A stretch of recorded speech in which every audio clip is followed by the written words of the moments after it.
Hey guys, welcome to my channel. I am Sibua and I appreciate that you are here with me today. So today we have this Mercedes GLB 220d 4MATIC that I'm going to be taking you around. So I'm going to be doing the same style actually, taking you around the car without actually saying much. I'm going to show you the specs and everything around it. Then I'm going to take it for a POV drive where then you can see how it drives and so on. I think I'm going to take it on tar, on unpaved roads, and then yeah, everything else then you'll see on the video. Then we're going to talk about it towards the end. As usual, I'll give you my overall opinion on this car while we take in that POV drive.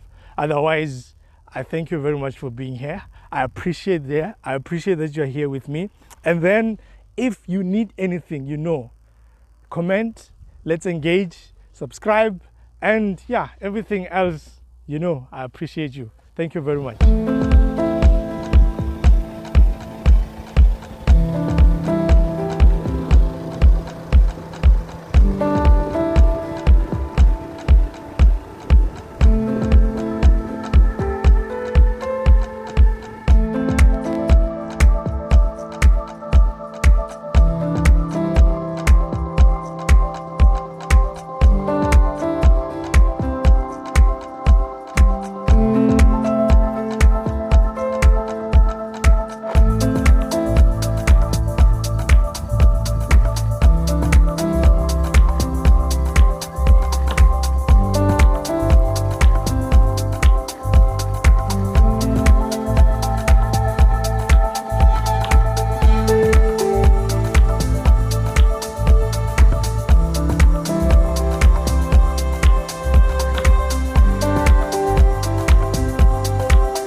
Time now for that conversation that we're going to be having.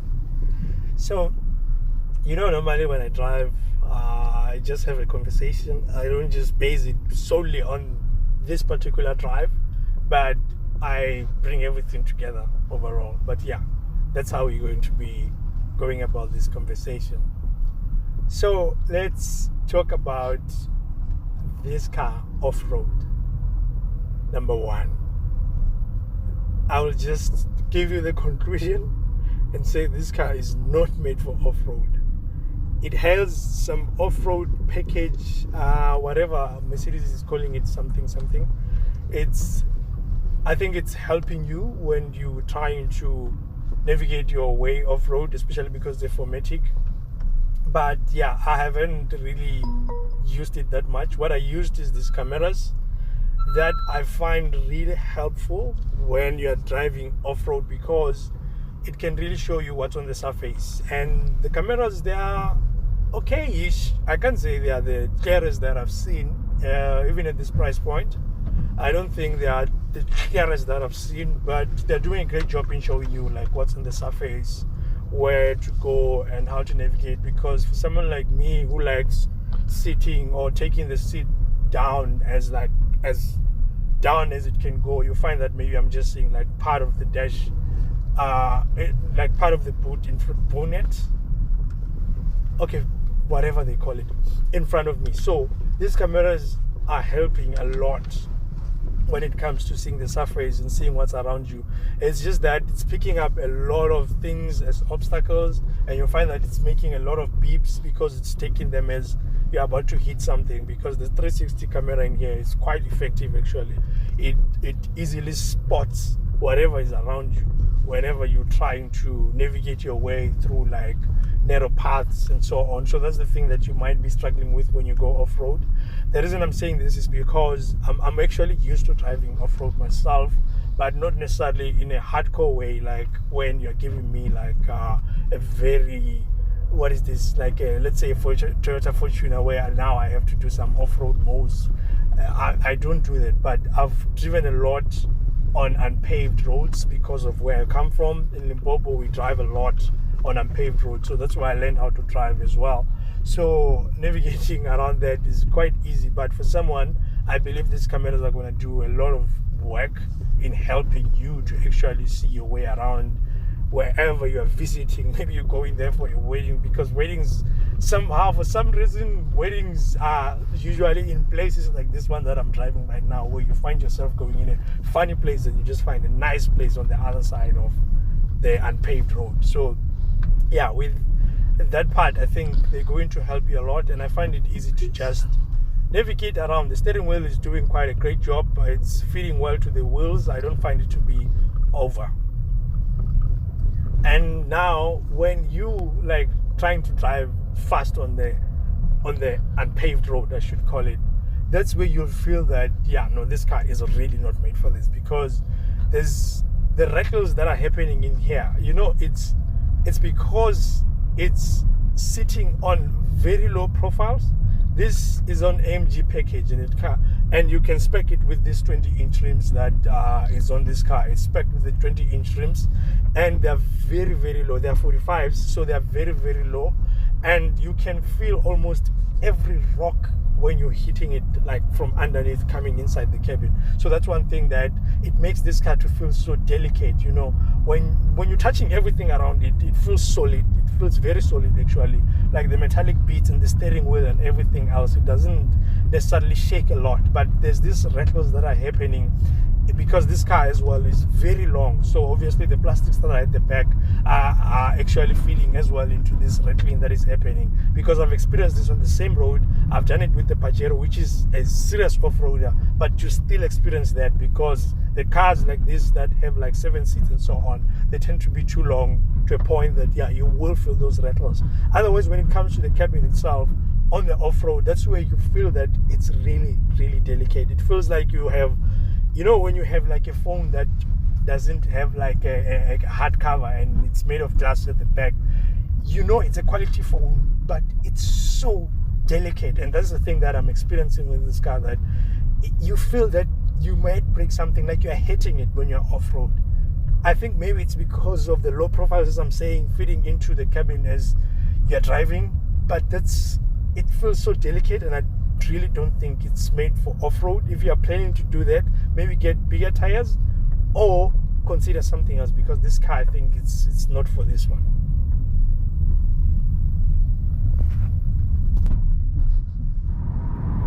When you get to the road now, I mean, that's a whole different world altogether, because then now, you know, that's what we know Mercedes for, the comfort on the road.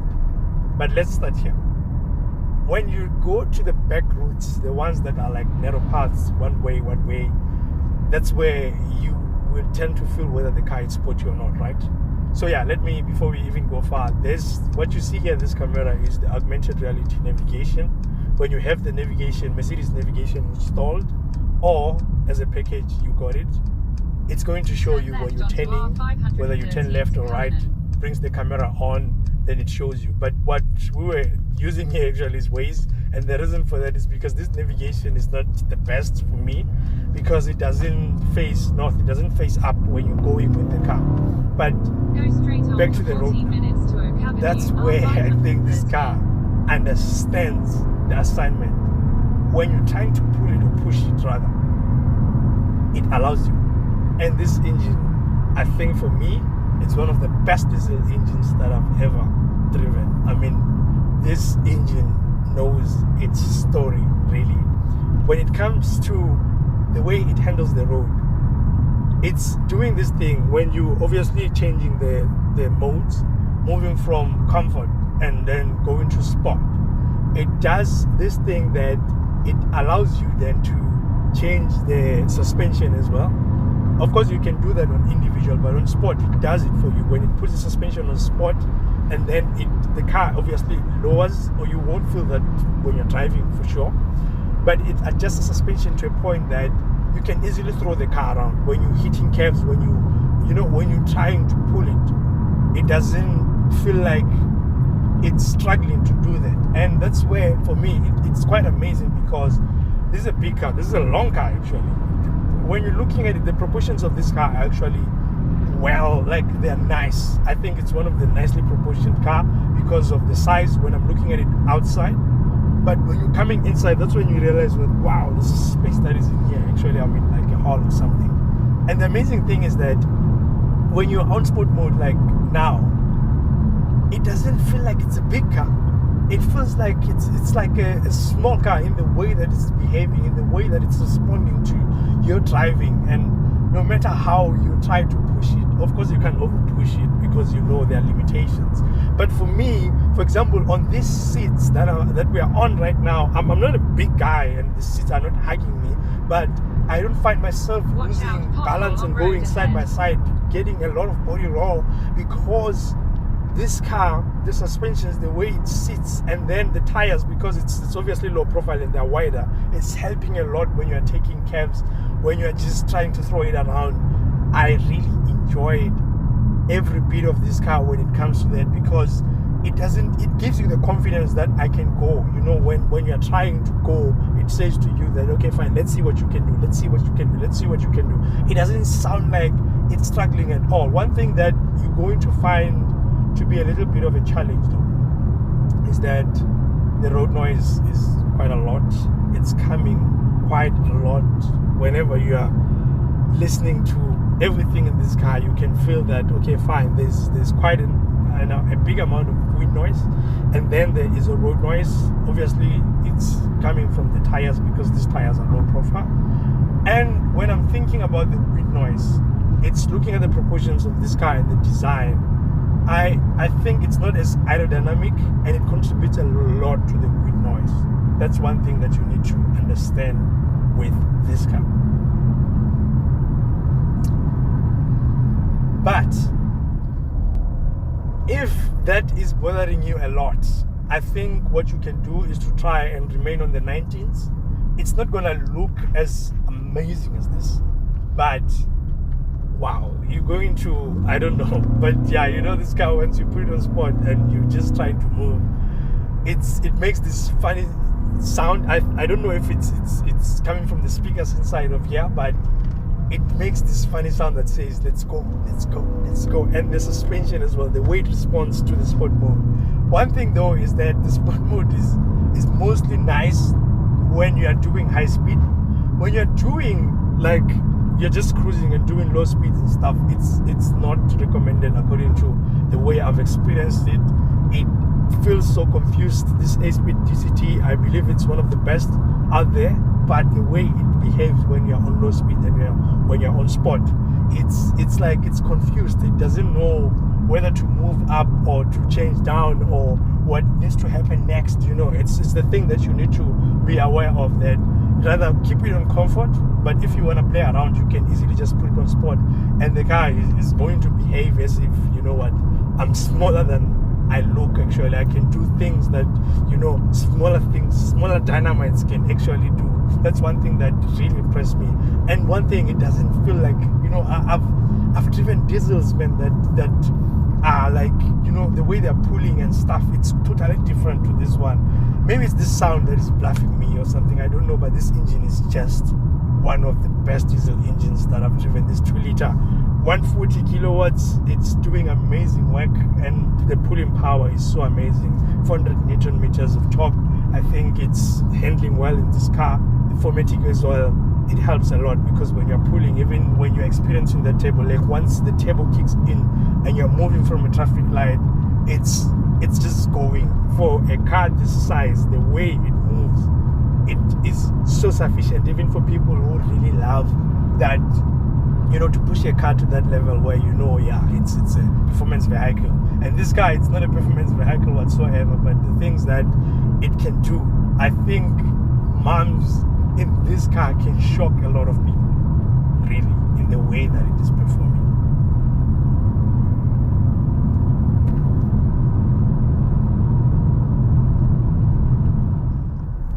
Alright, getting to the highway, luckily I have now the Type-C cable that I'm using to connect the Android Auto. It doesn't connect wirelessly unless if I didn't know how to, but I think it's only on cable. So the maps are way better. I think for me, I wouldn't use that Mercedes navigation for like a very long time, because the way I'm seeing Google Maps on Android Auto is acting way better, even if it's Waze or whatever that you're using. I think projecting it over Android Auto or CarPlay is way better for me than most navigations in the cars. And just to talk about now everything else surrounding this car, I think this car for me is one that I find that, okay, it's ignored a bit, especially in the lineup of Mercedes, the GLB. I don't find that people are very keen on it. And that's one of the reasons why I got so excited to actually get to it, because when people are ignoring something, I need to see if there's a reason why they shouldn't. And I found many reasons why people shouldn't ignore this car. I really found a lot of reasons why they shouldn't ignore it, because of the moment, let me take you back a bit, the moment you get inside of this car, the moment you you see everything around it. It's outside it looks a little bit smallish, especially when you're comparing it to others. Even if you're looking at it with the GLA, it's still almost like the same size, and you're looking at it with the GLC, you see that the GLC is a bit bigger, obviously. But there's this thing about it, this box shape that this car has that makes it for me to be so attractive, because I love the boxy shapes. I'm not about like the whole, the coupes and stuff. Yes, they're nice, I love them, I could buy one, but not as much as the boxy shape like the GLB, like looking at the GLS and looking as well at the mighty G wagon. So I'm saying now that this car actually has a lot more reasons why people should look at it. If you've watched my video when I was driving it at night, you will see that this car comes to life at night. Like, the ambient lighting in here is out of this world. I mean, it's out of this world. And the way it feels, because when you're alone in this car, like currently I'm alone in the car, and the way it feels is like I don't feel like I'm in a very big car, but at the same time, when I look around myself, I see that actually this is a big car. So they managed to make it like intimate, but also practical enough for you to take wherever that you want to take. It's even available in 7 seats. So those are the things that I find very impressive. Looking at the layout of the screens in front of me, as much as they are not standard, and that's one thing that we're going to talk about just now, it's that the layout of it, reaching out to the screens, and touching the touch pads here to change the settings, whatever you want to do. I find it to be so easy. The steering wheel as well, the way it responds to like the buttons that are here, the stuff that you need to change. If you want to change something on the instrument cluster, or if you want to control the main infotainment screen, I find it so easy to work with, and it's very, very responsive. That's one thing that I find to be one of the best with this Mercedes. It's so responsive. It's like it understands you. It gets to you. Like it gets to you in that way. Like the same way that the moment you get into this car, it adjusts. Obviously, it has memory seats, as I've already indicated. It adjusts to your memory. It's like it's personalized for you. That's the thing. And if you can get it to the individual, you set it the way that you want to set it in terms of the drive that you love and like. I mean, it's like the personality of this car coming to be you, and that's the thing that I'm very much impressed with this thing. And like I said, there are things that obviously that are a bit of a challenge when it comes to this car, especially when people are going to be taking this car on very long distances. Before I even talk about those challenges, let me just say, as a cruiser, especially if you were to put it on comfort mode and just forget everything else, I already told you it's on low profiles. If you need bigger tires, you sacrifice the aesthetics of this car, the way it looks and so on. Obviously, you're going to sacrifice that for comfort. But I find this suspension, when you put it on comfort mode, it's like, how can I put it? It's like you're floating a bit. And that's one amazing thing, because these are low profile tires. As much as there's still road noise that is coming inside the cabin, the wind noise that is coming, because when you're looking at this car, the way it is, it's a boxy shape. So it's not as aerodynamic, so you are getting quite a big amount of wind noise for what you would expect from a Mercedes.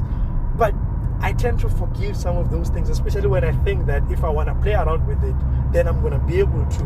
And the aesthetics of this, the way it looks amazing. When you see it at night, the lights, when you open the doors, it's projecting the Mercedes logo, everything around it, like the layout of the dash, you can change this ambient lighting into, I think, I can't even count the colors, because those are, I don't think I've ever seen so many colors in any car than this one actually. Out of the ones I've driven, let me say that, not necessarily that, yeah.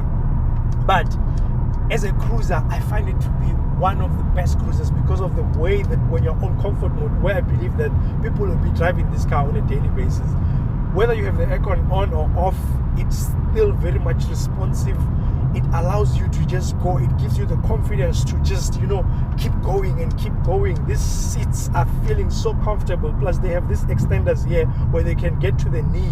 One thing that I really wish I had in every car that I drove, because when I do long distance, I find myself so tired, like under the thighs here, and this support is helping a lot. So those are the things that are bringing this car into this whole personality. But one thing that is a challenge is that, unlike like others, when I'm thinking, because these days competition is quite tough, people are looking at Kia, are looking at Hyundai as competition to Mercedes. Who could have thought? I mean, looking at the products that they are offering, you know, if you go there and check at the Sorento, the new one, you'll see that it's an amazing product. You go to Hyundai and you look at the Santa Fe, you'll see that, wow, it's an amazing product. So it's no longer just BMW, Audi, Mercedes, and then you leave it at that. So with that, the amount of things that are extras in here might just be a problem for many people, because a lot of things in here are extras. I mean, like I said at the beginning of the video, this car is coming with almost like, or more than 200,000 in terms of extras. A lot of things that you're seeing that are on the screens as well, they're not as standard. The stuff that is coming in here, ambient lighting, you know, they come as part of the premium package. Some of them, the sound system that is in here, the Burmester is a part of that. You pay the 20-inch rims, AMG line package, you know, you pay for these things, and you pay big money. It's 40,000, 25,000 for extras. So that's why I think for me it's going to be a little bit of a challenge when it comes to people finalizing that, like putting that signature on the contract and saying, I'm taking this car. I feel like it's one of the most solid, amazing products, and this issue of everything is an extra might be an issue. I mean, this amazing sunroof that you've seen on this car is an extra to begin with. The floor mats that are so nice, written AMG, are an extra. So that's why I'm saying, with this car, when it comes to that particular instance of signing on the dotted line and taking it, I think people, if they go to other manufacturers, they might have a tough time looking at the prices. But overall, I could take this car. I really could take this car. This is a solid product. It drives amazing.